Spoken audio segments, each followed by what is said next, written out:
Hey everyone, this is Frank. Today we're working on a 17 Spark with the 1.4 liter engine. All we're doing today is changing the oil. So first you want to do is warm up the vehicle for about 10 minutes, get the oil nice and hot. Next you're going to remove your dipstick. It'll allow more oil to drain. You're also going to make sure you had enough in it. So there's this low level hole here and high level here. So if it's somewhere in between or closer to the high level, it means you're in good shape. Also, make sure you have the right oil filter. That's the OEM part number. And of course, the right oil is synthetic 5W20.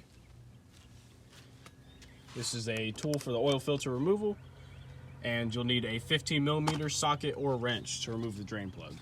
So now you're going to go to the passenger side of the vehicle and locate the factory jacking point.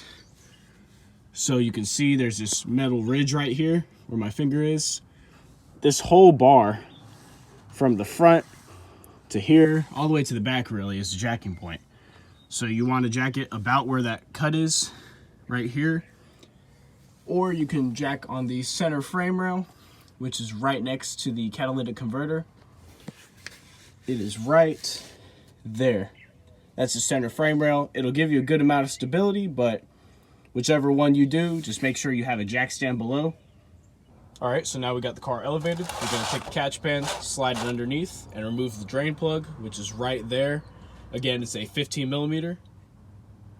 Once your oil is dripping this slowly, you wanna go ahead and put your drain plug back in and tighten it. Then you're gonna remove your oil filter, which is located right there. And of course, it's a traditional principle, lefty loosey, righty tighty. Before you put on your new filter, make sure you coat this rubber ring with a nice layer of oil. This will help keep it from leaking. So when tightening the filter, I usually just hand tighten it as tight as your hand can get it. That's usually a good thing to do with these smaller ones. There's not really a torque spec on them. Now you're gonna pour in 4 quarts of oil. So go ahead and pour in about 2 and check underneath and make sure nothing is leaking. Make sure you have everything pretty tight. And then go ahead and continue to pour the rest in. And also, when you get close to 4 quarts, you want to check your dipstick, make sure it looks good. You know, if you need to put a little more, I believe the owner's manual says 4.1 to be exact.